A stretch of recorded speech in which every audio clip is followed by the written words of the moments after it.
Hello दोस्तों, नमस्कार। मौसम चलेवास में आपका स्वागत है। सभी किसान भाइयों को जो है हाली अमावस्या की हार्दिक शुभकामनाएं। आपका आने वाला मानसून सीजन अच्छा रहे, आपके खेतों में खूब बारिश हो और आपके खेतों में जो है अच्छी फसल भी हो। हमारा जो किसान है वही भारतीय अर्थव्यवस्था की रीढ़ की हड्डी है और इसी के आधार पर जो है हमारी अर्थव्यवस्था टिकी हुई है। और इसके अलावा आज जो है पृथ्वी दिवस भी हैं, तो इसीलिए आपको पृथ्वी दिवस की भी शुभकामनाएं। हम आपसे यही अनुरोध करते हैं कि आप खुद भी ऐसे काम नहीं करें जिससे जो हमारे पृथ्वी को नुकसान हो या प्रदूषण हो, वायु प्रदूषण हो। तो आप अच्छे से ध्यान रखें, अपने आसपास भी साफ सफाई रखें। हमें ऐसे काम नहीं करने चाहिए जो हमारी पृथ्वी को नुकसान पहुंचाता है। हमें ज़्यादातर जो है जैविक खेती भी करनी चाहिए जिससे जो है हमारा वातावरण साफ़ सुथरा बना रहे, हमारी पृथ्वी जो है साफ़ सुथरी रहे। यानी इसको भी जो है जहर मुक्त बनाना चाहिए। नहीं तो जितना केमिकल हम डालते हैं उतनी ही जो है हमारी पृथ्वी की जो सहन शक्ति है, जो पैदावार करने की शक्ति है वो कम होती है और ये पृथ्वी जो है बंजर होने की कगार पर पहुंच रही है। तो हमें ज़्यादा से ज़्यादा जैविक खेती की ओर भी ध्यान देना चाहिए। धरती बचाओ, जीवन को खुशहाल बनाओ, इसी पर जो है ध्यान रखना चाहिए। जय जवान, जय जैविक किसान। इसके बाद बात करते हैं काल बैसाखी की, जो पूर्वी भारत के राज्यों में देखने को मिलती हैं, खासकर झारखंड, छत्तीसगढ़, पश्चिम बंगाल और बिहार, कुछ जो है आसपास के क्षेत्रों में भी देखने को मिलती हैं।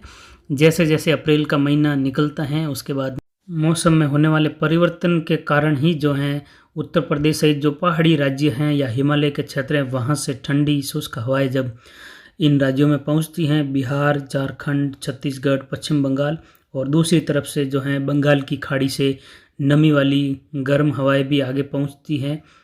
तो ये जब तटीय क्षेत्र पर पहुँचती है तो दोनों हवाओं का जो है टकराव होता है और ठंडी शुष्क हवाएं हमेशा नीचे उतरती हैं और ये गर्म जो है नमी वाली हवाएं ऊपर उठती हैं।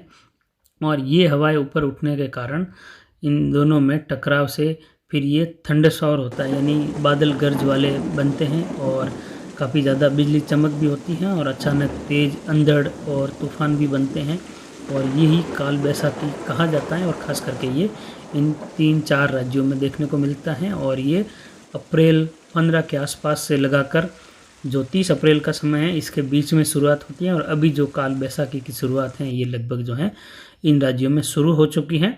अब से जो है इन राज्यों में बारिश की गतिविधियां और तूफानी गतिविधियां देखने को मिलेगी आने वाले प्री मानसून के दौरान। इसी के दौरान कई बार यहाँ पर देखने को मिलता है कि यहाँ पर जब बारिश होती है और अचानक ही जब बादल बनते हैं और गरज वाले बादल के साथ अचानक बारिश शुरू होती है, मूसलाधार बारिश भी होती है और इसी के साथ हवाओं की गति भी जो है 100 किलोमीटर से भी ज़्यादा बढ़ जाती है, जिससे जो है पेड़ पौधे गिरते हैं और भारी नुकसान, जान माल का नुकसान भी इन क्षेत्रों में देखने को मिलता है और काफ़ी ज़्यादा बिजलियाँ भी इन क्षेत्रों में ही गिरती हैं। और अभी बात करते हैं उस विषय पर जिसमें बताएंगे कि इस साल मानसून कैसा रहेगा, यानी सामान्य से ज़्यादा रहने की उम्मीद है और सभी एजेंसियां भी यही बता रही हैं। और हम ये भी बताएंगे कि राजस्थान में सामान्य से ज़्यादा कौन से हिस्से में होगी, भारत के कौन से हिस्सों में सामान्य से ज़्यादा रहेगी, कौन से हिस्सों में सामान्य, कौन से हिस्सों में सामान्य से कम रह सकती हैं। मानसून आने की जो भारतीय मौसम विभाग ने तारीखें बताई हैं वो भी आपको बता रहे हैं। इससे पहले हमने भी आपको तारीखें बताई थी कि इन तारीखों तक मानसून पहुंचेगा, वो हमारा पहला अनुमान था। उसके बाद में एक और अनुमान दिया जाएगा आपको, वो लगभग जून के पहले सप्ताह के आसपास दिया जाएगा, यानी 10 जून के आसपास तक, लगभग पहले सप्ताह से दूसरे सप्ताह की शुरुआत के आसपास दिया जाएगा, जिसमें और जो है इसकी संभावना अच्छी हो जाएगी कि इन्हीं तारीखों के आसपास आएगा। लेकिन हमने जो तारीखें दी हैं वो अब भारतीय मौसम विभाग की तारीखों को भी हम देखेंगे मिलाकर दोनों को कि क्या फ़र्क है। तो 15 जुलाई ये जो लिखा हुआ है लाल कलर की लाइन में, इसका मतलब है कि 15 जुलाई तक मानसून पूरे राजस्थान को कवर करता है। ये औसत तारीख है। और जो राजस्थान में मध्य राजस्थान तक मानसून पहुंचने की तारीख है वो 1 जुलाई है। तो इससे हम कंपेयर करें तो अगर देखें तो हमने बताया था कि राजस्थान में मानसून का प्रवेश लगभग 15 से 18 जून तक पूर्वी क्षेत्रों में, कुछ क्षेत्रों में हो जाएगा, यानी बॉर्डर टच हो जाएगा। उसके बाद में 25 यानी 22 जून से 25 जून तक उदयपुर कोटा संभाग के क्षेत्रों में पहुँचेगा। उसके बाद 27 से 30 जून तक मध्य राजस्थान तक, अरावली के क्षेत्रों तक, 1 से 5 जुलाई तक बीकानेर तक के क्षेत्रों में, और 8 से 13 जुलाई तक इन क्षेत्रों में। अगर दोनों को देखा जाए तो लगभग दोनों में कोई ज़्यादा फर्क नहीं है, 1-2 दिन का फ़र्क आ रहा है। और हमने जो तारीखें दिखाई हमने यहाँ पर भी बताई हैं। और इसमें जो हरी कलर की लाइन है आप देख सकते हैं ग्रीन कलर में, ये भारतीय मौसम विभाग ने इस बार की तारीखें बताई है मानसून के पहुँचने की। जो लाल कलर की तारीख हैं ये तारीखें हैं पिछले 50 सालों से दी हुई कि इन तारीखों के आधार पर मानसून पहुंचता है। ये आप देख सकते हैं 1 जून को केरल पहुंचता है, जबकि इस बार भी 1 जून को केरल पहुंचने की तारीख दी है। और जो बंगाल की खाड़ी में पहुंचता है अंडमान निकोबार 20 मई, इस बार 22 मई को पहुंचने की तारीख बताई, यानी 2 दिन लेट पहुंचेगा अंडमान निकोबार में। 26 मई को जहाँ पहुंच रहा है वहाँ 25 मई को पहुंचना चाहिए, 1 दिन की देरी है। लेकिन केरल के क्षेत्रों में जो है 1 जून बताई है, लेकिन हमने इन तारीखों में 2 दिन की अधिकता बताई है, यानी कि 2 दिन पहले जो है केरल में पहुंचेगा। लगभग 28 से 30 मई के बीच में केरल में मानसून पहुंचने का अनुमान हमारे हिसाब से दिया गया है।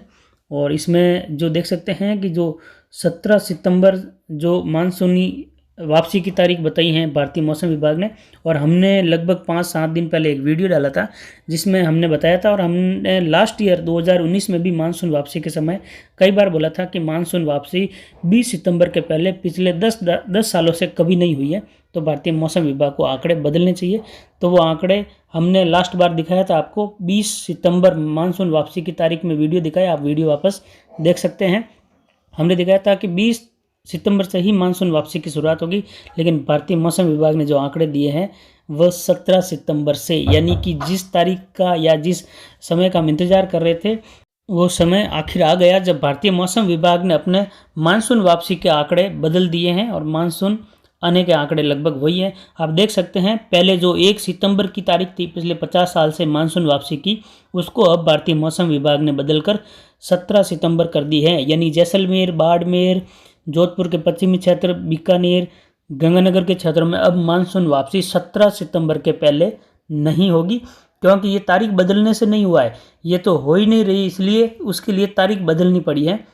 इसका मतलब ये है कि 17 सितंबर फिक्स है। 17 सितंबर तक पश्चिमी राजस्थान में मानसून वापसी की गतिविधियां इसके पहले कभी भी होने वाली नहीं है। कभी भी ऐसा सोचना भी नहीं चाहिए कि 17 सितंबर के पहले मानसून चला जाएगा। लगभग 90% तो यही रहेगा कि 17 सितंबर के बाद या उसके आसपास ही मानसून जाएगा, और 10% ऐसा हो सकता है कि कभी कभी 15 सितंबर तक मानसून वापसी शुरुआत हो सकती है, वो कभी कभी हो सकता है, यानी 10 सालों में 1-2 साल ऐसा हो सकता है, बाकी ज़्यादातर 8 साल तक ऐसा ही होगा। और इसमें मानसून मीटर जून से सितंबर तक का हमने बताया है ये कि सबसे ज़्यादा बारिश की गतिविधियाँ जो हैं आप देख सकते हैं गुजरात के, महाराष्ट्र के उत्तरी क्षेत्र और राजस्थान के दक्षिण पश्चिमी और दक्षिण पूर्व राजस्थान के क्षेत्रों में होने की संभावनाएं है। यहाँ पर सामान्य से ज़्यादा बारिश यानी 105% से 110% बारिश की संभावना है, और 96% से लगाकर 104% बारिश जब होती है उसको सामान्य बारिश कहते हैं। यानी कि ऐसा नहीं कि मुंबई में सामान्य बारिश 1500 मिलीमीटर है एक उदाहरण के तौर पर, और राजस्थान में बारिश 1000 मिलीमीटर, एक उदाहरण के तौर पर बता रहा हूँ। तो इसका मतलब ये नहीं कि जो मुंबई में सामान्य बारिश 1500 मिलीमीटर हो रही है तो राजस्थान में भी 1500 मिलीमीटर हो जाएगी, नहीं। राजस्थान की जितनी मिलीमीटर बारिश सामान्य है उतनी ही होगी। अगर सामान्य से कम बताई जाती इसका मतलब राजस्थान में 1000 मिलीमीटर सामान्य बारिश है, उससे इस बार कम होगी। लेकिन इस बार क्या है, राजस्थान में दक्षिण पश्चिमी राजस्थान में सामान्य से ज़्यादा बारिश है, जिसमें जोधपुर संभाग, उदयपुर संभाग, कोटा संभाग, कुछ अजमेर संभाग के क्षेत्र हैं। इसका मतलब यहाँ पर जो सामान्य से अधिक बारिश है, मतलब कि एक उदाहरण के तौर पर अगर राजस्थान में इन क्षेत्रों में अगर 1000 मिलीमीटर बारिश होती है सामान्य, तो इसका मतलब इस बार जो है 105 से 110%, यानी कि हो सकता है इस बार 1200-1300 मिलीमीटर बारिश हो जाए। ये एक उदाहरण है। तो इस बार ऐसा नहीं कि 1200-1300 मिलीमीटर बारिश होगी, मैं केवल एक उदाहरण के तौर पर बता रहा हूँ। जितनी हो रही है उससे ज़्यादा बारिश की संभावना है। बाकी राजस्थान के जो उत्तरी क्षेत्र हैं, उत्तर पूर्वी क्षेत्र है, मध्य क्षेत्र है, वहाँ पर सामान्य बारिश होगी, यानी जितनी बारिश होनी चाहिए, अच्छी बारिश होनी चाहिए, जो एवरेज है, जिससे अच्छी फसल हो सके, नदियाँ आ सके, पानी खूब हो सके, उतनी बारिश इन क्षेत्रों में होगी। बाकी क्षेत्रों में बारिश सामान्य और कुछ क्षेत्रों में कम होने की संभावनाएं भी रहेगी, जिसमें मैंने मैप में बताया भी था, आप देख सकते हैं। उसमें यहाँ पर जो दिखाया गया है इसमें जो आप देख सकते हैं जो ब्राउन कलर है वहाँ पर सामान्य के करीब बारिश होने की संभावना, जिसमें 5% ऊपर नीचे हो सकता है, यानी जिसमें 100% भी हो सकता है, जो 95% के आसपास है, और 90 भी हो सकता है। ये 5% ऊपर नीचे होने की संभावना रहती है। यानी जो मुंबई से लगाकर या मुंबई के दक्षिणी क्षेत्रों से, मुंबई को छोड़कर मुंबई के क्षेत्रों में सामान्य बारिश के करीब की उम्मीद है। मुंबई के दक्षिणी क्षेत्रों के आसपास से लगाकर नीचे जो है यहाँ पर सामान्य के नीचे बारिश होने की संभावना है। और जो पूर्वी क्षेत्र हैं, तटीय क्षेत्र, जैसे कि जो पश्चिम बंगाल का क्षेत्र है, और उड़ीसा का क्षेत्र है, छत्तीसगढ़ का है। इन क्षेत्रों के आसपास कहीं कहीं बारिश जो है सामान्य से नीचे रहने की उम्मीद है। कुछ क्षेत्र हैं आप देख सकते हैं। और इसमें आपको दिखाते हैं कि भारतीय मौसम विभाग ने जब तारीखें दी थी कि इस समय मानसून पहुंचेगा, तो उस समय कितनी देरी हुई थी। जैसे 2014 में मानसून पहुंचा था 6 जून को केरल में, और जबकि तारीख दी गई थी 5 जून की। और इसके अलावा 2015 में 5 जून को मानसून केरल पहुंचा था और 30 मई की तारीख दी गई थी, यानी 5 दिन की देरी से पहुंचा। 2016 में 8 जून की तारीख जो है 8 जून जो है मानसून पहुंचा था और 7 जून की तारीख दी गई थी, यानी 1 दिन की देरी से। इसके अलावा 2017 में 30 मई की जो तारीख दी गई थी मानसून पहुंचने की, और 30 मई को ही मानसून पहुंचा था। 2018 को 29 मई की तारीख दी गई थी और 29 मई को ही मानसून केरल के क्षेत्रों में पहुंचा था। यानी कि देखा जाए तो जो ये 5 सालों का रिकॉर्ड है, इसमें से जो है 2 बार सही तारीखों पर मानसून पहुंचा था, बाकी 3 बार जो है तारीखों में फ़र्क रहा था मानसून आने में। तो आज की जानकारी में इतना ही। आगे की जानकारी के लिए बने रहे हमारे साथ। नमस्कार, जय हिंद, जय भारत।